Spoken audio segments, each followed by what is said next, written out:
Perkenalkan, kami mahasiswa dari Universitas Katolik Musikaritas, Fakultas Bisnis dan Akuntansi, Program Studi Akuntansi. Pada saat ini akan memaparkan materi terkait dengan mata kuliah Akuntansi Manajemen Sektor Publik dengan dosen pengampu Dr. Haja Mutiara Maimuna, SEMSI, AKCA BKP CPA ASEAN CPA. Anggota dari kelompok kami terdiri dari 3 orang, dengan saya sendiri Jessica Melani Rahelita Nababan dengan NIM 2121064 dan rekan saya Felix Yulianto dengan NIM 2121090 dan Teresia Alicia Tambunan dengan NIM 2121050. Baiklah, hal yang pertama yang akan kami bahas adalah mengenai teori akuntansi keuangan sektor publik, di mana sistem akuntansi yang dirancang dan dijalankan secara baik akan menjamin dilakukannya prinsip stewardship dan accountability dengan baik pula. Pemerintah ataupun unit kerja perlu memiliki sistem akuntansi yang tidak hanya berfungsi sebagai alat pengendalian transaksi keuangan, akan tetapi sistem akuntansi tersebut hendaknya mendukung pencapaian tujuan organisasi. Dalam pembahasan bab kali ini akan dibahas mengenai teori akuntansi sektor publik, teknik-teknik akuntansi yang terdiri dari akuntansi anggaran, atau yang disebut dengan budgetary accounting, akuntansi komitmen yang disebut dengan commitment accounting, dan juga akuntansi dana yang disebut dengan fund accounting, serta basis akuntansi yang digunakan pada sektor publik, dan juga akan membahas mengenai basis kas atau cash basis dan accrual atau accrual basis, dan basis kas menuju akrual atau transaksi kas ke akrual yang sering disebut dengan cash toward accrual atau cash transitioning to accrual. Dan juga di dalam teori akuntansi sektor publik ini memiliki kaitan yang sangat erat dengan akuntansi keuangan, terutama dalam pelaporan keuangan kepada pihak eksternal ataupun juga pihak luar. Teori akuntansi sektor publik sendiri sebenarnya masih dipertanyakan. Apakah memang ada teori akuntansi sektor publik? Sektor swasta yang perkembangan akuntansinya lebih pesat juga masih memberi pertanyaan, dan juga beberapa ilmuwan masih dipertanyakan apakah sampai saat ini benar-benar memiliki teori akuntansi yang mapan. Suatu teori perlu didukung oleh berbagai riset yang di dalamnya terdapat hipotesa-hipotesa yang diuji kebenarannya. Teori memiliki 3 karakteristik.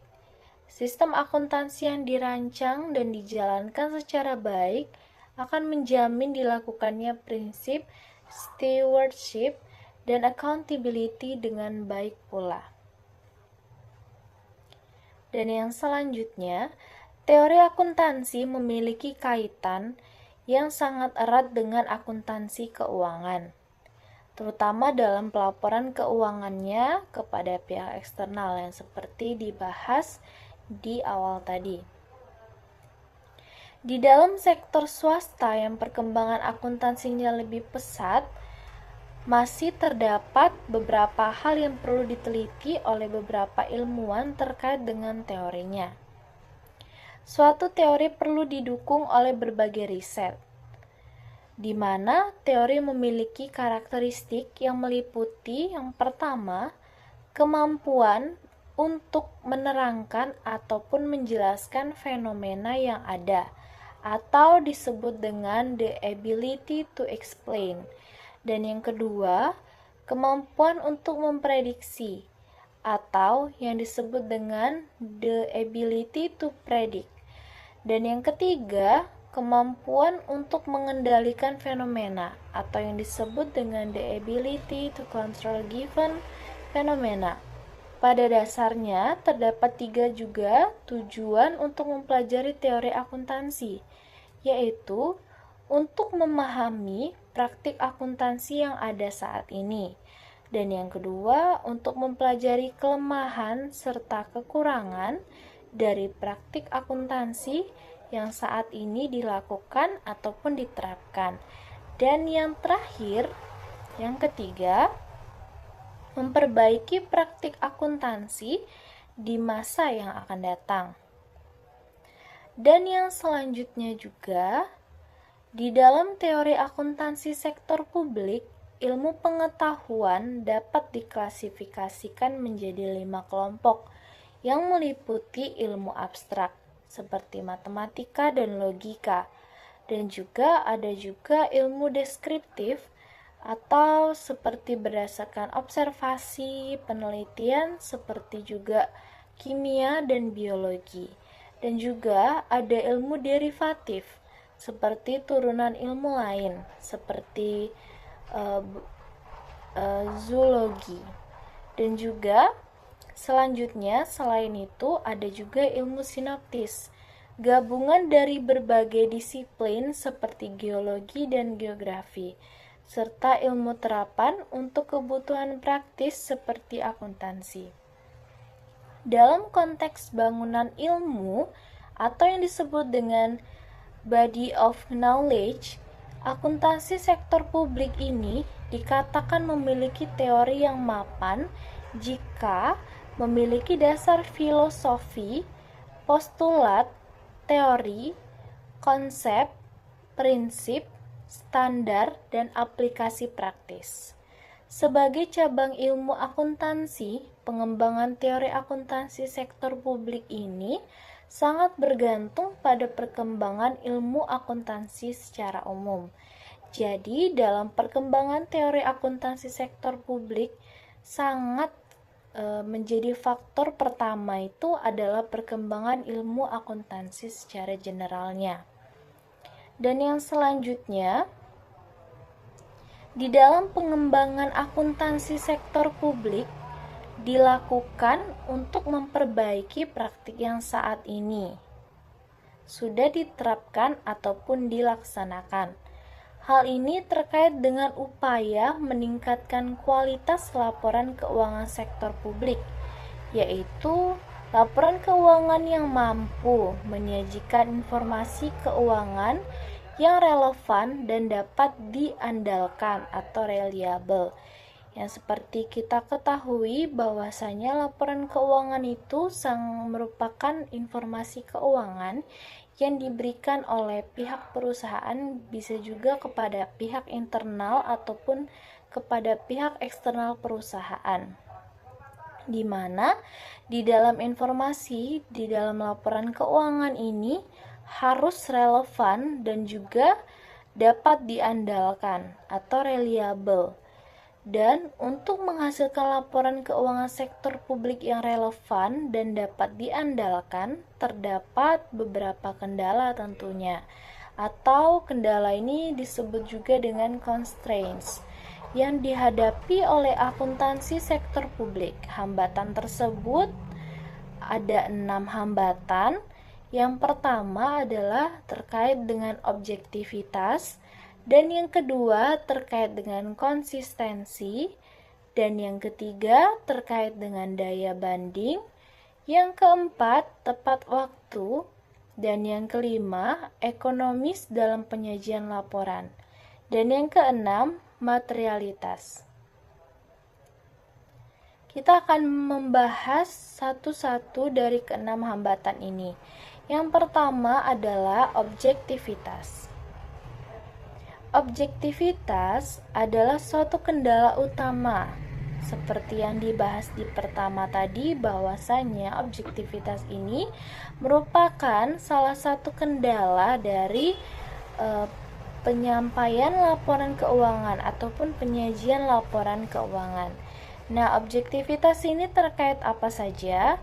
Jadi di dalam objektivitas ini, laporan keuangan seringkali disusun oleh manajemen tentunya untuk melaporkan kinerja kepada stakeholder eksternal. Namun, seringkali terjadi benturan kepentingan. Benturan kepentingan ini maksudnya seperti apa? Maksudnya, benturan kepentingan ini adalah antara manajemen dan stakeholder. Manajemen seringkali bertindak demi kepentingannya sendiri, seperti memaksimalkan kesejahteraan atau mengamankan posisi, merugikan pihak lain seperti karyawan, investor, kreditor, dan masyarakat. Masalah objektivitas ini dijelaskan melalui teori kontrak, di mana hubungan keagenan muncul saat prinsipal mendelegasikan wewenangnya kepada agen. Karena kedua pihak cenderung memaksimalkan keuntungan pribadi, agen tidak selalu bertindak demi kepentingan prinsipal, sehingga memunculkan masalah keagenan akibat perilaku oportunitis.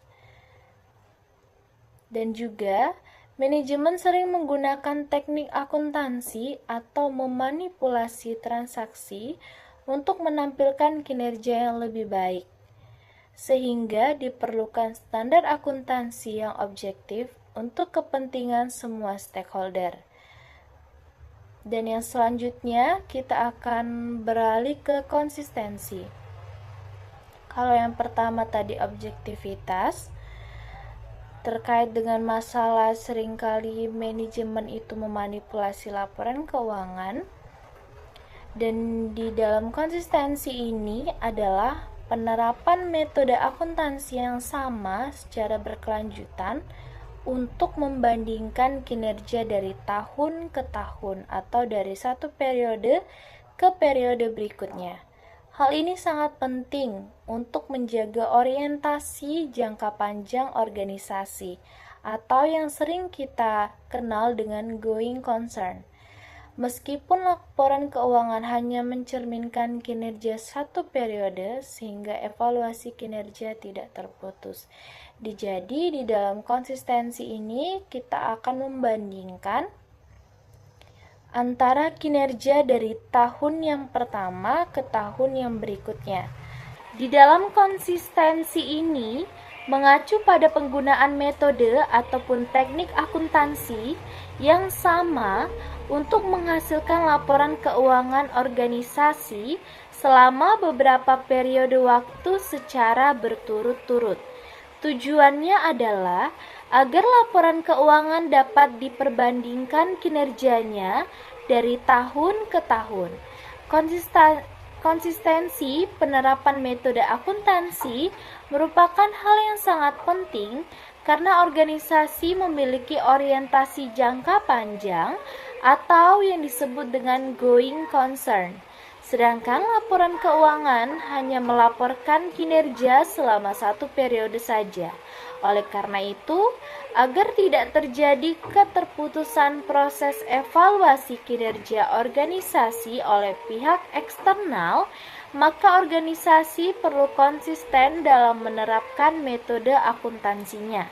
Dan yang selanjutnya adalah hambatan yang ketiga, yaitu daya banding. Laporan keuangan sektor publik harus memungkinkan perbandingan antara periode dan organisasi lain yang sejenis. Daya banding ini dipengaruhi oleh objektivitas dan konsistensi.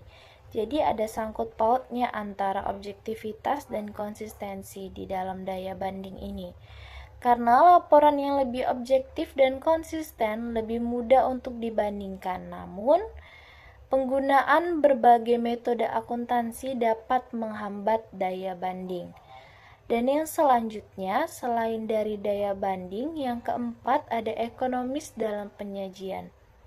Penyajian dalam laporan keuangan harus mempertimbangkan beberapa hal, seperti biaya, dengan memastikan manfaatnya lebih besar daripada biayanya. Jadi dalam ekonomis dalam penyajian ini perlu diperhatikan apakah biaya lebih besar dari manfaat yang diperoleh. Semakin banyak informasi yang disajikan, semakin tinggi pula biayanya. Dan yang selanjutnya adalah materialitas. Jadi di dalam materialitas ini sangat diperlukan di dalam laporan keuangan karena akan mencerminkan evaluasi kinerja yang tidak terputus di dalam laporan keuangan tersebut. Suatu informasi dianggap material apabila mempengaruhi keputusan atau jika informasi tersebut dihilangkan akan menghasilkan keputusan yang berbeda. Penentuan materialitas memang bersifat pertimbangan subjektif atau yang disebut dengan subjective judgment. Namun pertimbangan tersebut tidak dapat dilakukan menurut selera pribadi ataupun feeling pribadi. Pertimbangan yang digunakan merupakan professional judgment yang mendasar pada teknik tertentu. Selanjutnya akan dijelaskan oleh rekan saya terkait dengan perlunya sistem akuntansi sektor publik. Selanjutnya saya akan membacakan tentang perlunya sistem akuntansi dalam sektor publik.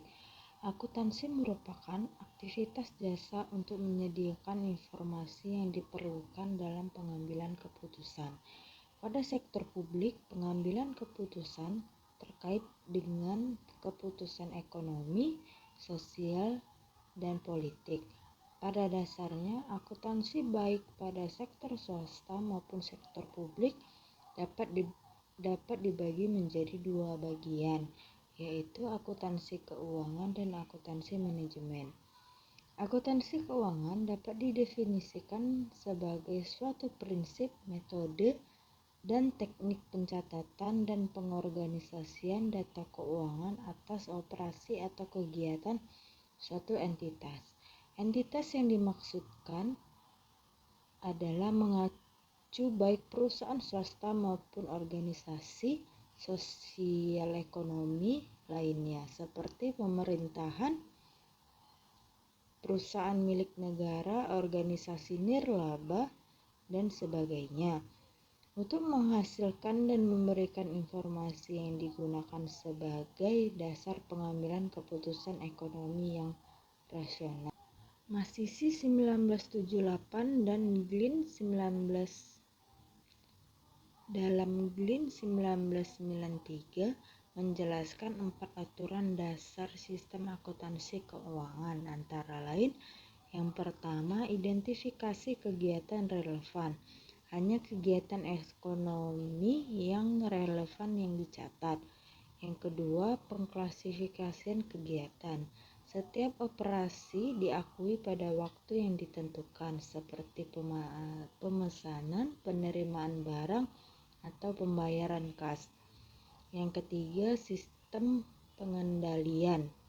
Meliputi komponen formal atau pembukuan berpasangan untuk mendeteksi kesalahan debit kredit, dan komponen substansional atau mengelola konflik kepentingan untuk memastikan akuntansi tidak merugikan pihak ketiga.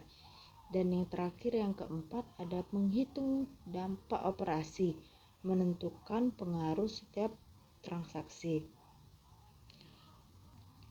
Kesamaan sektor publik dan swasta meliputi penggunaan pembukuan berpasangan, standar akuntansi keuangan sebagai pedoman, dan siklus akuntansi yang serupa. Akuntansi keuangan sektor publik berfokus pada laporan eksternal, perhitungan biaya pelayanan, jenis laporan, sistem standar, dan akuntansi biaya sektor publik. Sedang akuntansi biaya sektor publik adalah gabungan akuntansi keuangan dan manajemen. Selanjutnya ada standar akuntansi sektor publik. Standar akuntansi adalah pedoman untuk menyusun laporan keuangan sesuai prinsip yang berlaku. Sementara prosedur akuntansi adalah praktik khusus untuk menerapkan standar tersebut. Dalam sektor publik, Sistem akuntansi yang harus dilengkapi dengan pengendalian intern atas penerimaan dan pengeluaran dana untuk memastikan kepatuhan terhadap prosedur. Standar akuntansi penting untuk menjamin konsistensi, reliabilitas, dan objektivitas laporan keuangan, serta memudahkan proses audit. Namun, penetapan standar sering menimbulkan tantangan karena dapat menguntungkan satu pihak tapi merugikan pihak lain. Mekanisme penetapan yang baik diperlukan agar standar akuntansi diterima dan mendukung pengembangan akuntansi sektor publik. Ada beberapa hal yang harus dipertimbangkan dalam penetapan standar akuntansi. Antara lain, yang pertama, standar memberikan pedoman tentang informasi yang harus disajikan dalam laporan posisi keuangan, kinerja, dan aktivitas sebuah organisasi bagi seluruh pengguna informasi. Yang kedua, ada standar memberikan petunjuk dan aturan tindakan bagi auditor yang memungkinkan pengajuan secara hati-hati dan independen saat menggunakan keahlian dan integritasnya dalam mengaudit laporan suatu organisasi serta saat membuktikan kewajarannya. Yang ketiga, ada standar memberikan petunjuk tentang kumpulan data yang perlu disajikan yang berkaitan dengan berbagai variabel yang patut dipertimbangkan dalam bidang perpajakan, regulasi, perencanaan, serta regulasi ekonomi dan peningkatan efisiensi ekonomi serta tujuan sosial lainnya. Yang terakhir, yang keempat, ada standar menghasilkan prinsip dan teori yang penting bagi seluruh pihak yang berkepentingan dalam disiplin ilmu akuntansi. Hal lain yang perlu diperhatikan dalam penyusunan dan penetapan standar adalah sedapat mungkin menghindari terjadinya standar yang overload. Standar yang overload terjadi ketika antara lain yang pertama ada standar terlalu banyak, yang kedua ada standar terlalu rumit, yang ketiga tidak ada standar yang tegas sehingga sulit untuk membuat pilihan dalam penerapannya. Yang keempat, ada standar mempunyai tujuan yang sifatnya umum atau general purpose standards sehingga gagal dalam penyajian perbedaan kebutuhan antara para penyaji dan pengguna. Yang kelima, ada standar kurang spesifik sehingga gagal dalam mengidentifikasi perbedaan antara lain. Yang pertama ada entitas publik dan entitas non-publik, yang kedua ada laporan keuangan tahunan dan interim, yang ketiga ada organisasi besar dan kecil, dan yang selanjutnya yang terakhir pengungkapan yang berlebihan, pengukuran yang terlalu kompleks, atau kedua-duanya. Berikutnya ada teknik-teknik akuntansi sektor publik. Terdapat beberapa teknik akuntansi keuangan yang dapat diadopsi oleh sektor publik, ya antara lain yang pertama ada akuntansi anggaran, yang kedua ada akuntansi komitmen, dan yang terakhir yang ketiga ada akuntansi dana. Pada dasarnya ketiga teknik akuntansi tersebut tidak bersifat mutually eksklusif. Artinya, penggunaan salah satu teknik akuntansi tersebut tidak berarti menolak penggunaan teknik yang lain. Dengan demikian, suatu organisasi dapat menggunakan teknik akuntansi yang berbeda-beda, sehingga dapat menggunakan ketiga teknik tersebut secara bersama-sama. Pertama, ada akuntansi anggaran. Akuntansi anggaran adalah teknik akuntansi yang mencatat dan membandingkan jumlah anggaran dengan realisasi sehingga sistematis menggunakan pembukuan berpasangan atau double entry. Teknik ini banyak digunakan di sektor publik, khususnya pemerintahan, dengan mencatat belanja yang dianggarkan sebagai kredit dan mencatat realisasinya sebagai debit, sehingga saldo mencerminkan sisa anggaran yang belum dibelanjakan. Tujuan utamanya adalah menekankan peran anggaran dalam perencanaan, pelaksanaan, dan pertanggungjawaban, serta memungkinkan koreksi jika ada selisih antara anggaran dan realisasi. Namun teknik ini lebih fokus kepada bentuk akun daripada isi akun itu tersebut, sehingga dianggap kompleks dibandingkan dengan metode yang hanya menunjukkan pendapatan dan biaya aktual secara langsung. Yang kedua ada akuntansi komitmen. Akuntansi komitmen adalah sistem yang mencatat transaksi secara order dikeluarkan. Berbeda dengan sistem akrual yang mencatat biaya saat faktur diterima dan pendapatan saat faktur dikeluarkan. Sistem ini sering menjadi subsistem dari akuntansi utama organisasi dengan fokus pada pengendalian anggaran. Tujuan utamanya adalah membantu manajer memantau penggunaan anggaran berdasarkan order yang telah dikeluarkan sehingga menghindari pemborosan anggaran atau overcommit.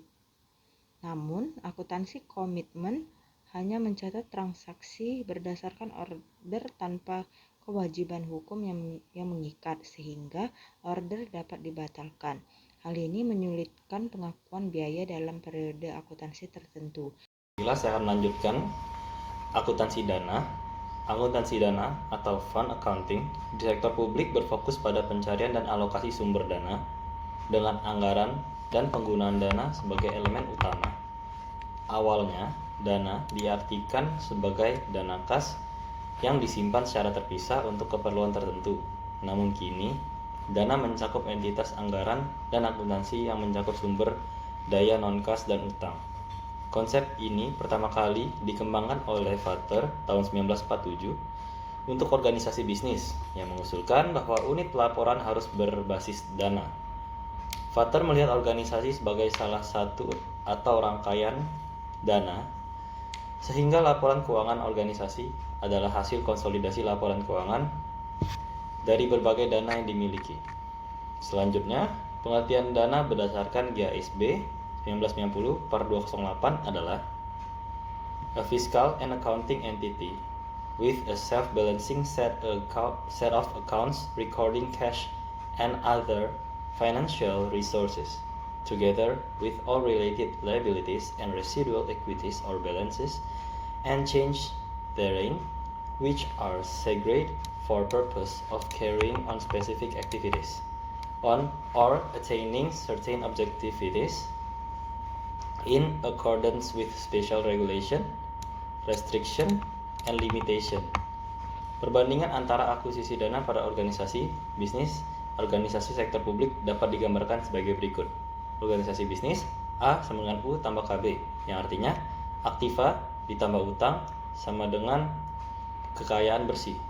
Pada organisasi sektor publik itu dana 1 A sama dengan U tambah SD, yang artinya A aktiva itu dari U tambah SD, yaitu utang ditambah saldo dana.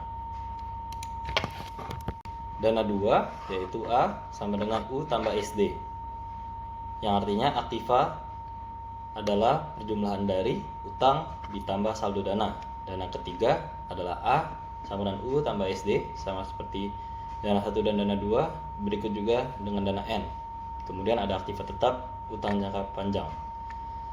Kemudian sistem akuntansi pemerintah yang dilakukan dengan menggunakan konsep dana memperlakukan suatu unit kerja sebagai entitas akuntansi atau accounting entity dan entitas anggaran atau budget entity yang berdiri sendiri. Penggunaan akuntansi dana merupakan salah satu perbedaan utama antara akuntansi pemerintahan dengan akuntansi bisnis. Sistem akuntansi dana dibuat untuk memastikan bahwa uang publik dibelanjakan untuk tujuan yang ditetapkan. Dana dapat dikeluarkan apabila terdapat otorisasi dari Dewan Legislatif, pihak eksekutif, atau karena tuntutan peraturan perundang-undangan. Sistem akuntansi dana adalah metode akuntansi yang menekankan pada pelaporan pemanfaatan dana, bukan pelaporan organisasi itu sendiri. Terdapat dua jenis dana yang digunakan pada organisasi sektor publik. Yang pertama, ada dana yang dibelanjakan atau expendable fund, digunakan untuk mencatat nilai aktiva, utang, perubahan aktiva bersih, dan saldo dana yang dapat dibelanjakan untuk kegiatan tidak bertujuan mencari laba. Jenis akuntansi dana ini digunakan pada organisasi pemerintahan atau governmental funds. Yang kedua itu ada dana yang tidak dapat dibelanjakan atau non-expendable funds, untuk mencatat pendapatan, biaya, aktiva, utang, dan modal untuk kegiatan yang sifatnya mencari laba. Jenis dana ini digunakan pada organisasi bisnis atau proprietary funds. Basis dan sistem pencatatan akuntansi keuangan sektor publik. Basis kas atau cash basis mencatat pendapatan saat kas diterima dan pengeluaran saat kas dikeluarkan. Metode ini mencerminkan transaksi real dan objektif, tetapi kurang memberikan gambaran menyeluruh tentang hak dan kewajiban organisasi. Yang kedua, ada basis akrual atau accrual basis. Mencatat pendapatan saat diperoleh dan biaya saat terjadi tanpa memperhatikan waktu penerimaan atau pembayaran kas.